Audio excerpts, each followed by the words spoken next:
subax wanaagsan maxaa cusub subax la mid ah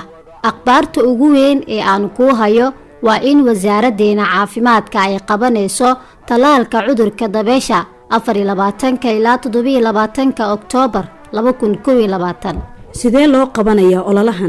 ololahan waxaa laga hirgelin doonaa gobolka Banaadir iyo gobolada maamul goboleedyada degmooyin ka mid ah oo si gaar ah loo beegsanayo taariikhda 24 ilaa 27 Oktoobar 2021 ugu horeyn wacyigeliyaasha ayaa booqan doona guri kasta isla markaana gaarsiin doona fariimaha wacyigelinta iyo maalmaha talaalka halka talaal bixiyaashana ay booqan doonaan guriyaha xaafadaha xirooyinka barakacayaasha iyo daafaha gobolka Banaadir iyo gobolada kale ee dalka isla markaana siin doonaan talaalka ka hortagga dabeesha caruurta daadooda ka bilaabato dhalashada ilaa 5 sano xusuusnow dhammaan caruurta ka yar 1 sano waxaa loo sii wadi doonaa in loo dhammaystiro talaalkooda joogtada sida jadwalkooda yahay iyadoo la geynayo xarunta ugu dhow si looga hortago cudurka dabeesha in ay u naafoobaan ama u dhintaanba adeegan dhammaan waa lacag la'aan